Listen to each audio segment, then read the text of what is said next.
Welcome to the video for Lecture 9, Section 2. In this video, we will describe the liquid level in tanks and the flow from tanks as a first-order process. In the previous video, we talked about a mixing problem, and we assumed that the flow rate through the tank and the liquid volume in the tank was constant. For these problems, the flow rate is going to vary, and the amount of liquid in the tank can vary. There are three liquid level cases. For case 1, the liquid level in the tank will be a function of the inlet flow rate and other process constants. The outlet flow rate can vary too. For these problems, we will find z as a function of time t. For case 2, the outlet flow rate will be a function of the inlet flow rate and other process variables. The liquid level in the tank can vary too. For these problems, we will find the outlet flow rate as a function of time. For case 3, the liquid flow rate will be constant because we will use a pump, so that liquid level will vary as the inlet flow rate changes. For these problems, we will find z as a function of time t. Here is a simple sketch of case 1.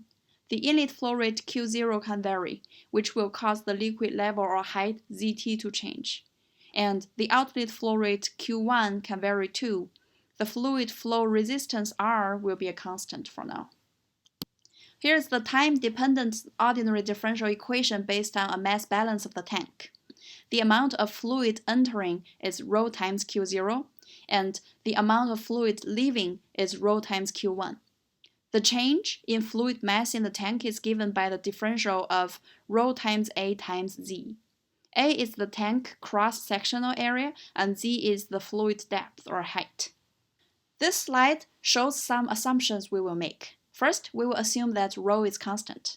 Then we can write the mass balance as a volumetric balance. Secondly, we will assume A is a constant so that we can take it out of the derivative term. Next, we will assume that we have laminar outlet flow. If we do that, we can write that Q1 equals the fluid depth Z divided by the laminar fluid flow resistance for the tank and outlet. So R1 includes the resistance due to the entrance effects and the laminar flow through the outlet pipe. Substituting Q1 equals Z over R1 makes the differential equation Q0 minus Z over R1 equals A times dz dt. As we have done before, we define the steady-state equation so that we can substitute it from the differential equation and then define deviation variables. Here, we define the deviation variables as capital Q equals Q0 minus Q0s and capital Z equals Z minus Zs. And the initial condition is Z at time 0 equals 0. So here is our time-dependent expression for case 1, where tank liquid level Z is a function of the inlet flow rate deviation variable, capital Q of 0, and tank cross-sectional area A, fluid density ρ, and the laminar fluid resistance R of 1. If we take the Laplace transform and reorganize the equation, we get the transfer function of case 1 liquid level as Zs over Q0s equals R1 over tau s plus 1. The liquid level problem time constant tau is equal to A times R1. It is common to write the transfer function as k over tau s plus 1. In this case, k is the steady-state gain that we talked about in Lecture 8. For case 1 liquid level problems, we will use this expression to find the tank liquid level as a function of time for different inlet flow rates.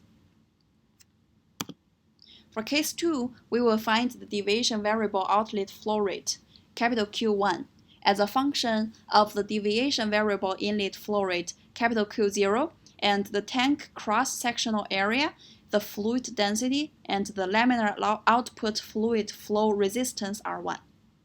Earlier, we used the equation Q1 equals Z over R1. This describes the outlet flow rate as a function of the fluid depth Z and the laminar fluid flow resistance R1. We write the steady-state form, subtract the two, define and introduce deviation variables, and we get the deviation variable outlet flow R1 equals the deviation variable fluid depth Z over R1. Now we take the Laplace transform of the equation and we get Q1s equals Zs over R1. From case 1, we found the transfer function Zs over Q0s equals R1 over tau s plus 1. If we reorganize our case 2 Laplace transform, solving for Zs, we can replace Zs with Q1s times R1. Then we divide both sides by R1 and we get the case 2 transfer function we want. Q1 over Q2 equals 1 over tau s plus 1. And again, tau is A times R1. When we work with the transfer function relating the outlet flow to the inlet flow, the laminar flow resistant term is not explicitly in the transfer function like it was of the transfer function relating the liquid level to the inlet flow rate. The laminar flow resistance term is embedded in tau, which is A times R1.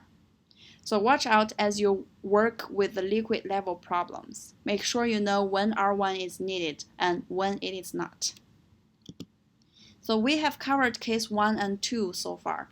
Here is the third case. This case is when the outlet flow rate is constant. We will describe that as the case when the outlet has a pump that is running at a constant speed. As we have done before, we assume that ρ is constant and that the tank cross-sectional area A is constant. We can write the differential equation and we can write the steady-state equation. We take the difference and define deviation variables as shown here. The differential equation with the deviation variables is Q0 with respect to time equals A times dz over dt. Now, if we take the Laplace transform of the constant outflow problem, we get Zs over Q0s equals 1 over As. This is not the first order expression 1 over tau s plus 1, so this is not going to produce a first order response. The next thing that we need to do, and I wouldn't expect you to have seen this because it's new and different, we need to recognize that 1 over s term indicates that the time domain function is going to be an integral. In this slide, we remember and account for the fact that capital Z is the deviation variable, and we need to replace it with Z minus Z steady state, which is Zs. The final expression is Zt equals Zs plus 1 over A times the integral of Q0 integrated from time 0 to t. Please remember, you will not need to go through this development process. You will go directly to use the results. Okay, let's take a look at a simple example. Let's assume that we have a tank system with a pump with a constant flow rate emptying the tank. And at time 0, the flow rate increases by 1 cubic meter per second. This would be a step change in the inlet flow rate to the tank. How will the tank liquid level change over time then?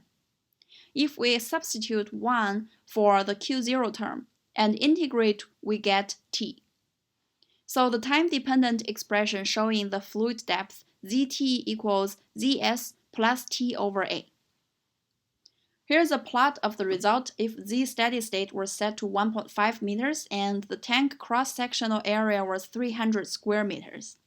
The horizontal axis is time in seconds, and the vertical axis is liquid level in the tank. The tank depth will increase linearly with time. If this situation continues indefinitely, the tank probably will overflow. That condition is not described in the equations, but it practically will happen if the maximum tank height is 3 meters. Again, let me remind you that I don't expect you to derive these first-order Laplace domain expressions. You might see questions about the process, but you won't need to go through the development. You can go directly to the appropriate Laplace transform expression. For the liquid level in tank and fluid flow from tanks, we have 3 cases. Cases 1 and 3 are used to find the liquid level as a function of the inlet flow rate and other physical characteristics of the problem. Case 3 is used when the outlet flow rate is constant. Case 2 is used to find the tank outlet flow rate as a function of the inlet flow rate and other physical characteristics of the problem.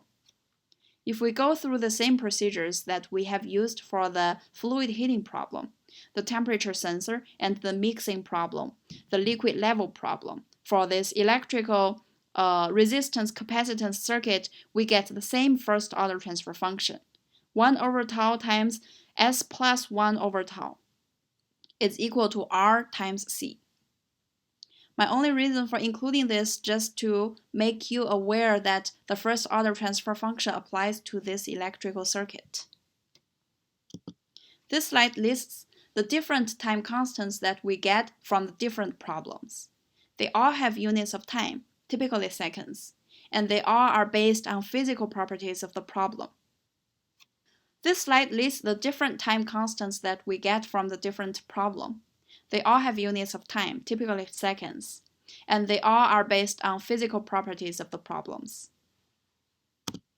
This brings us to the end of this video about liquid level in tanks and the flow from tanks described by first-order differential equations.